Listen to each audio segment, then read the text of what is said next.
The Niners have 0 wins and 1 loss. No one saw this coming. And now, I mean, everyone knows the stat, right? Like if you start 0-2 in the NFL, your odds of making the playoffs are very low.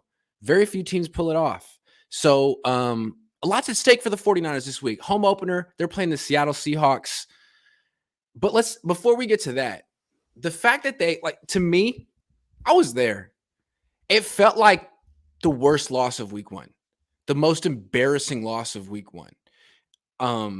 But it was just 1 game. So my question to you is, has your opinion of this team changed because the unthinkable happened? Man, I don't know if it's necessarily because the unthinkable happened, but it has changed a little bit, Grant. And my expectation of this team was pretty simple.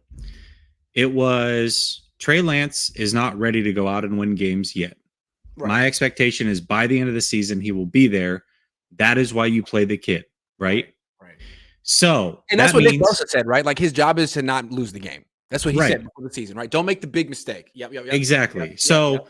I always looked at Jimmy as a starting level quarterback, but a net zero quarterback, meaning he's not going to win you a lot of games, not going to lose you a lot of games. He's kind of in the middle, right? What he is not good enough. Period. He's proven not good enough. That's it. That's what he is. Keep going. Yeah. And to be real, a net zero quarterback in the history of winning Super Bowls very rarely wins you Super Bowls. So yes, he's not good enough. Not good enough. So the expectation for Trey was, hey, be a net zero quarterback. Yes, it'll look different than what Jimmy brought. You have different skill sets. By the end of the year, try to grow into that guy that once you make the playoffs, you can go and win a game or 2 in the playoffs, right? Which is something that this team has not had for quite some time. So I feel like Trey in week 1 held up his end of the bargain. He didn't play great. He didn't play horrible, but I felt like he was good enough to win the game. Not because of him, but they should have won that game. They could have won that game with the play that he delivered. The rest of the team did not hold up their end of the bargain. And that's what makes this tough for me. And one thing that I talked about all offseason, Grant, is everybody says, well, if you replace the quarterback, you can win Super Bowls, right? And I understand that. I agree with that to a certain extent. But one thing I kept saying is last year's problem is not this year's problem. Last year's problem was they were a quarterback away. This year's problem can be something completely different. It could be injuries, which we've already seen. It could be the interior offensive line, which we've already seen. It doesn't necessarily mean that just adding Trey fixes this year's problems because we don't know what this year's problems are yet, and they're already starting to show a little bit. So, have I completely changed my mind to the point to where I don't think they can make the playoffs or even go deep in the playoffs? Not necessarily, but are the problems showing early? Are the cracks starting to show earlier than what I expected? Yes, absolutely. I'm not as confident as I was based off of what I saw last week. And it has nothing to do with penalties and shooting themselves in the foot. There's a lot more to it.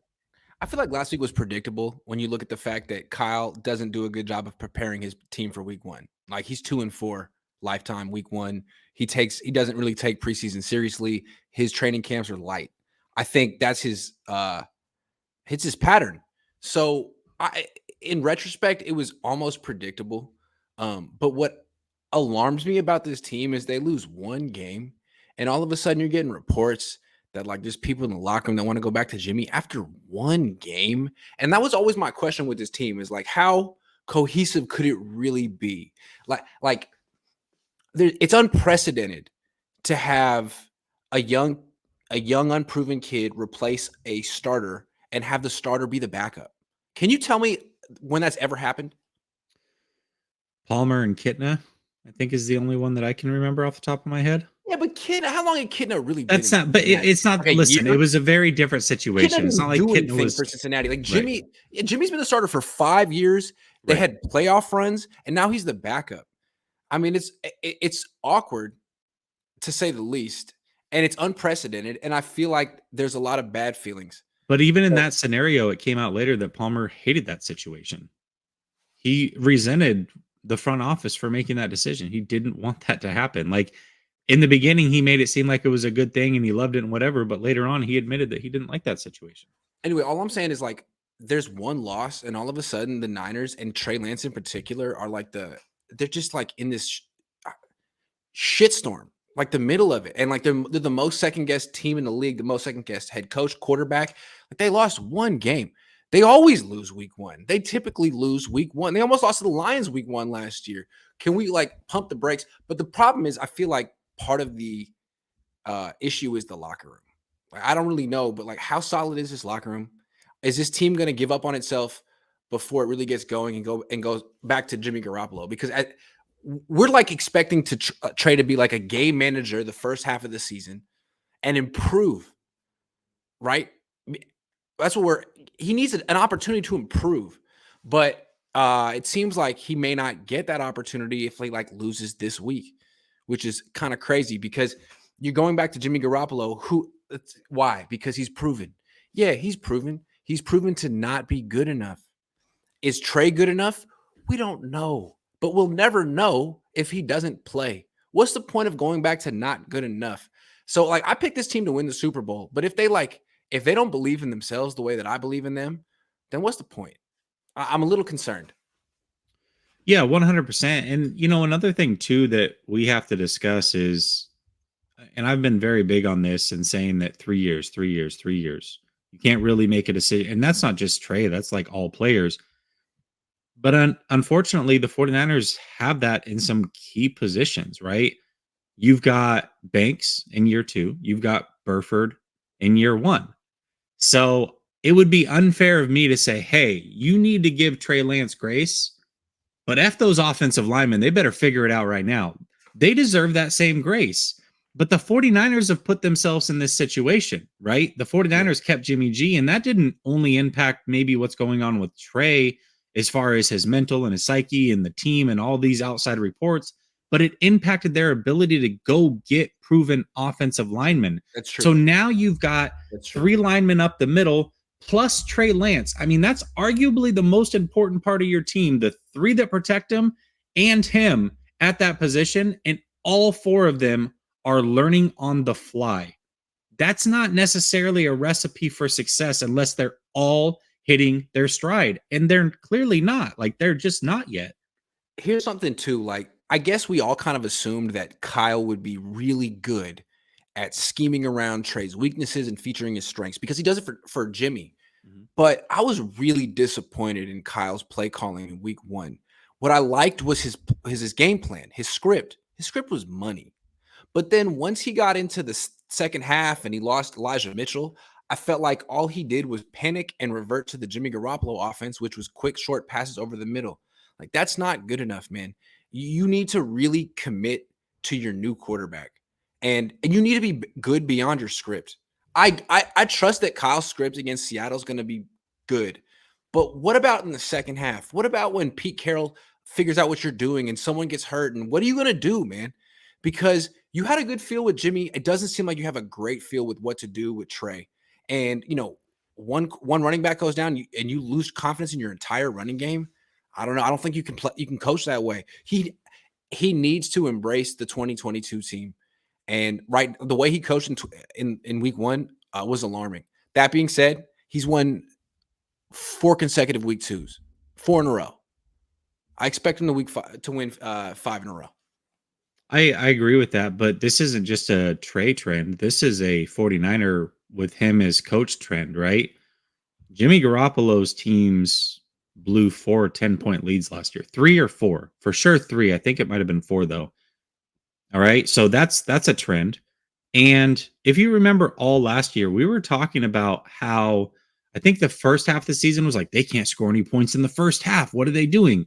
And then it switched in the second half. It's like, well, they look really great when things are being scripted, but the second half, they can't score. They haven't put together complete games on offense and God knows how long. And you've given up these 10-point leads, regardless of who the quarterback's been. Yeah. Yeah. One more thing. I've been going back and forth on this a lot, but like when they kept Jimmy as a backup, I'm like, cool. Like now they have a great backup. Now if Trey gets hurt, they can survive a month, but it's not that simple. And we talked about this and a lot of people kind of shut it down, but we need to bring this back up. The fact that Jimmy's still on the team is making things really hard on Trey Lance because if he misses one throw. Like, honestly, he's getting heat because he missed Tyler Kroft. If he hit Tyler Kroft, they win the game. Everyone's saying he's great. He misses one throw to Tyler Kroft. Everyone's like, bench him. 3 starts. He's done. And it's like all because Jimmy's still on the team. If Jimmy weren't here, if they had gotten rid of Jimmy and he had gone to another team and could be a starter somewhere else, his little entourage wouldn't be mad. He would have a starting job and everyone would be happy. And no one, if Trey lost 1 game or 2 games, no one would be like, play Nate Sudfeld or Brock Purdy. Would never happen. But that didn't happen. And Jimmy's still here. And a lot of people think that a lot of people like Jimmy and they think he should be a starting quarterback. And he's not. So every freaking thing that every step he takes, every move he makes, they'll be watching him. And I said this, and a lot of people like Jackhammer, they're like, what are you talking about? It's Steve. Oh, it's going to be pressure either way. No, you don't understand. As soon as he misses one throw, they're going to be like, play Jimmy. And it's not just the fans, it's the people in the locker room. This could all have been avoided if they had gotten rid of Jimmy. What did Andy Reid do when he wanted to go to Patrick Mahomes? Get rid of Alex Smith. He got to start in Washington. Everyone's happy. Everyone has a job. But no, Jimmy's being held against his will, and it's not right, and it's not fair. And all this stuff is going on, and now Trey has to be perfect. It's not okay to be better than Jimmy, or he has to be freaking Aaron Rodgers or Patrick Mahomes. Anything less is like, so that's how I feel. You know what? It's there is no winning. Like they're just at this point, I've just kind of washed my hands of it. I've already gotten the pulse of the fan base. I've had the conversations. I'm not changing anybody's mind. You're either in or you're out on this whole situation. There's no point in having the conversation because everybody's stuck where they want to be. Nobody's changing their mind on this. And I'm sold, Grant, that if Trey Lance, we could spin it however we want. If they had won that game and Trey Lance played like Justin Fields, he'd still be getting crapped on today. We can switch roles. We can switch all of it. None of it matters. He still would be crapped on. I don't get it. This is the strangest thing I've ever seen in my entire life. The best thing the Niners can do for their team, not for Trey, the best thing they can do for their team at this point is trade Jimmy Garoppolo. If you need a better backup quarterback, bring in someone. But it's a net negative here. Yes, it's good to have a good backup quarterback who can step in if Trey misses time. But you know what? Trey's not hurt. That hasn't happened yet. What is happening is he's getting second guessed to death, and it's not good for him. You don't want him to go out there and be like, damn, I got to be perfect or else I'm benched. No, that is not how you develop a young quarterback. Absolutely fucking not. That's not how Josh Allen became Josh Allen, looking over his shoulder after every incomplete pass. Are you kidding? It's not the bet. Kyle, you know I'm right. Jesse, you know I'm right. Kyle, you know I'm right. Trade Jimmy. Do it. Take whatever you need. Trade him to Dallas. You got to have a willing partner. You have to have who. I mean, here's the funny thing, right? You got a whole group of people shouting for Jimmy. Jimmy this, Jimmy that, Jimmy this. He would have. Nobody wants this guy. You have to have a willing partner. You can't just trade him to whoever the fuck you want.